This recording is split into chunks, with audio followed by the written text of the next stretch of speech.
Hi guys, my name is RJ Sales and I'm a senior at Pinecrest High School. I have the pleasure of playing varsity baseball.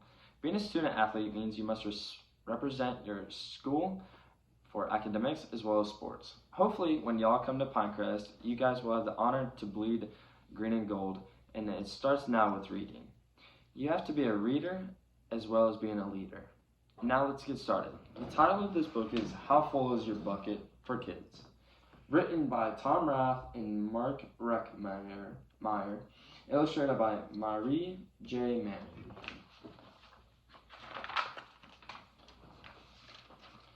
Felix was putting one of the last blocks on his tower when his little sister came in.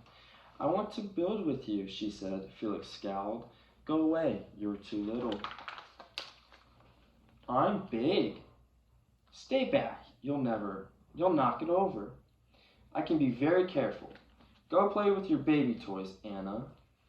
Thwack. Grandpa shook his head. "Felix, you just dripped some of your sister's bucket."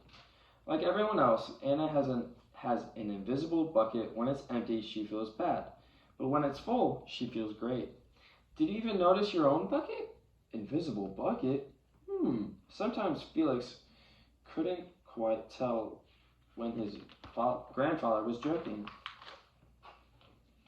But the next morning, when Felix woke up, there was a small gray bucket floating above his head.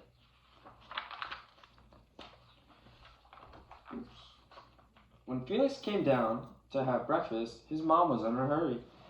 "I've got a meeting this morning, and it's almost time to go." "Anna, sit still." Felix slipped and Choco Wheaties scattered across the floor. "Felix," yelled his mom. "Felix," yelled his mom, "you should have used the stool to reach that." Felix could feel his bucket tip, and a big invisible drop spilled out. Drip, drip. "Ha ha," Anna laughed as she crunched the cereal with her shoe. Drip. "Get the broom and clean that up before you miss the bus," scowled Mom. With the school bus honking, Felix quickly swept up the Choco Wheats and grabbed the last blueberry muffin. But before he could even take one bite, Buster jumped and grabbed the muffin from his hand. Drip. "Hey, look at Felix's new backpack. My baby brother has one just like it." Drip. Psst. Felix. Psst. Drip. "Watch out, shrimp." Drip. It was still morning, and Felix's bucket felt almost empty. As he watched his classmates walk into the room, he secretly hoped that they would trip and fall.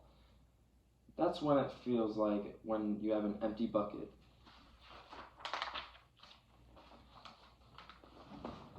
Felix slumped into his seat and waited for something else bad to happen. Miss Bumblenickel walked slowly up to his desk and handed him a paper. He could hardly bear to look. "Felix, you wrote a wonderful story. Would you please share it with the class?"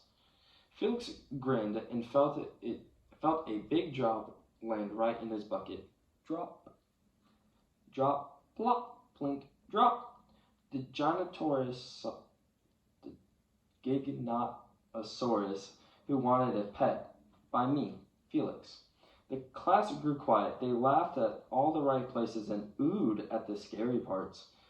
When Felix finally read the end, everyone clapped, even Emily, who sat next to him and did not usually like dinosaurs. Felix felt a whole shower of drops land in his bucket. Maybe the day wouldn't be so bad after all. Drop, drop. Team captains today are Veronica and Felix. "Nice cow." "It's a dog." "Well, very nice colors there, Felix." "Cool laser ant backpack, Felix." By afternoon, Felix's bucket was nearly full. At recess, when he looked around, Felix realized that his grandpa was right. Everyone else had a bucket too. "Drop, drop. Let me help you." "Drop, drop. Here's your baseball. Catch." Thanks, dude. Drop, drop. Hey, I'm Felix. First day? Yes, I'm Amir. The strange thing was that for every drop he helped put in someone else's bucket, he felt another drop in his own bucket. But when Felix burst in the door after school, he shouted, "You were right, Grandpa. I do have a bucket, and I understand how it works." Then he saw Anna's torn doll. "Bad dog," he almost scolded. But then he thought, dogs might have invisible buckets too. "Your doll will be okay, Anna," said Felix. "Mom will fix her." Wah. Until then, do you want to help me build the tallest building in the world with my blocks? And so they did. My biggest takeaway from reading this book is to always try and help another one out. Even if your bucket is almost empty, still keep trying and help others out. Thank you.